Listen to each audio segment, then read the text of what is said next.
Hello friends, इससे पहले की वीडियोस में हम लोग तमिलनाडु के भक्ति मूवमेंट, कर्नाटक के भक्ति movement, north, Maharashtra, Jammu and Kashmir और आसाम के भक्ति मूवमेंट को ऑलरेडी कवर कर चुके हैं।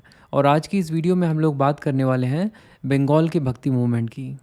बंगाल के भक्ति मूवमेंट को लीड कर रहे थे चैतन्य महाप्रभु, जिन्हें बंगाल के मॉडर्न वैष्णविज्म का फाउंडर माना जाता है। चलिए इनके बारे में डिटेल में पढ़ते हैं। इनका टाइम पीरियड है 1486 से लेकर 1533 तक का। इनका जन्म बंगाल की एक ब्राह्मण फैमिली में हुआ था और जब इनकी एज 22 हुई तो उस समय इन्होंने गया को विज़िट किया। और गया से लौटकर वापस जब ये अपने घर आए तो ये बिल्कुल ही एक चेंज पर्सनैलिटी थे। इनकी ज़ुबान पर सिर्फ एक ही नाम था और वो नाम था कृष्ण चैतन्य। ये लगातार श्री कृष्ण चैतन्य इसका जप कर रहे थे। और ऐसा कहा जाता है कि ऐसा जप करते करते कई बार तो ये बेहोश भी हो जाते थे। कहने का मतलब ये कि गया से लौटने के बाद ये भगवान की भक्ति में पूरी तरह से लीन हो चुके थे।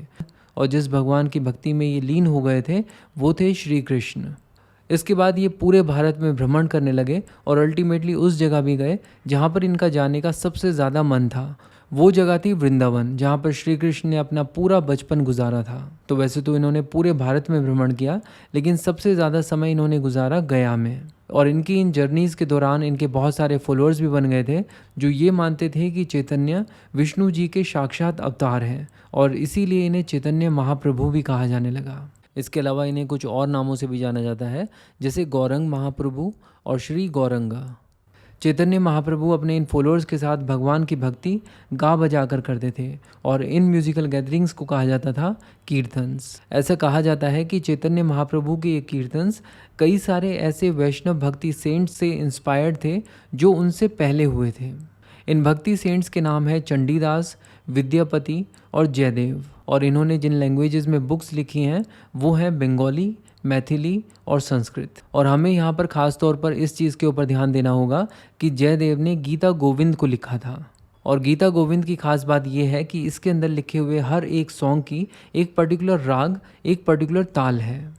तो इसके हिसाब से हम ये भी कह सकते हैं कि हमारे देश के भक्ति सेंट्स का म्यूज़िक के डेवलपमेंट में भी एक इम्पॉर्टेंट कॉन्ट्रीब्यूशन है। चलिए अब वापस से बात करते हैं चैतन्य महाप्रभु की। देखिए, जैसा कि हमने कहा कि चैतन्य महाप्रभु का टाइम पीरियड है 1486 से लेकर 1533 तक का। और इसी टाइम पीरियड के दौरान एक और इम्पॉर्टेंट भक्ति सेंट्स हुआ करते थे जिनका नाम था वल्लभाचार्य। इसका मतलब ये कि चैतन्य महाप्रभु और वल्लभाचार्य एक दूसरे के कंटेम्प्रेरीज थे। तो इस अंडरस्टैंडिंग के साथ चलिए अब बात करते हैं चैतन्य महाप्रभु की फ़िलॉसफ़ी की। चैतन्य महाप्रभु ने अचिंत्य भेद अभेद की फ़िलॉसफ़ी दी थी। यहाँ पर हम लोग 3 इंपॉर्टेंट वर्ड्स को देख सकते हैं। चलिए सबसे पहले बात करते हैं अभेद की। और यहाँ पर अभेद का मतलब ये है कि आत्मा को ब्रह्म से अलग नहीं किया जा सकता, ये उसी का पार्ट है। और भेद का लिटरल मीनिंग होता है डिफरेंट। और यहाँ पर भेद का मतलब ये है कि ब्रह्म आत्मा से बिल्कुल डिफरेंट और डिस्टिंक्ट है। और आप यहाँ पर इस इमेज में देख भी पा रहे होंगे कि आत्मा और ब्रह्म को एक जैसा नहीं कहा जा सकता, दोनों एक दूसरे से बिल्कुल डिफरेंट हैं। तो ये तो बात हो गई भेद अभेद की। अब ये अचिंत्य क्या है? तो अचिंत्य बेसिकली ऐसी चीज़ को कहा जा सकता है जिसको वर्ड्स में एक्सप्लेन नहीं किया जा सकता, जिसको थ्योरेटिकली सोचा नहीं जा सकता। तो इसका मतलब ये कि चैतन्य महाप्रभु भेद अभेद की थ्योरी में मानते थे और वो कहते थे कि इसे लॉजिकली एक्सप्लेन नहीं किया जा सकता। देखिए, उनका कहना ये था कि एक आम इंसान के आसपास इतनी सारी मटेरियलिस्टिक चीज़ें हैं, लेकिन अगर वो भगवान की भक्ति में लीन हो जाए और उनकी भक्ति में गाए बजाए तो ऐसे में जो भी चीज़ें उसे दिखाई दे रही हैं वो एक एक करके डिसअपीयर होनी शुरू हो जाएंगी। और इस मस्ती में हम लोग भगवान की प्रेजेंस को फील कर पाते हैं। चैतन्य महाप्रभु की इस फिलॉसफी से इस्कॉन भी बहुत ज़्यादा इंस्पायर्ड है। इनफैक्ट आज भी अगर आप इस्कॉन जाएंगे तो वहाँ पर आप देखेंगे कि वहाँ पर भगवान की भक्ति में नाच गाना और भजन कीर्तन होते रहते हैं। और इसके बारे में हम ऑलरेडी बात कर चुके हैं कि चैतन्य महाप्रभु की इन म्यूज़िकल गैदरिंग्स को कीर्तन कहा जाता था।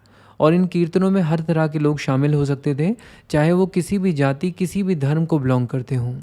और क्योंकि चैतन्य महाप्रभु एक सगुण भक्ति सेंट थे, इसीलिए यहाँ पर आइडल वर्शिप भी अलाउड थी। तो ये तो बात हुई चैतन्य महाप्रभु की फ़िलॉसफ़ी की। चलिए अब बात करते हैं इनके लिटरेरी वर्क्स की।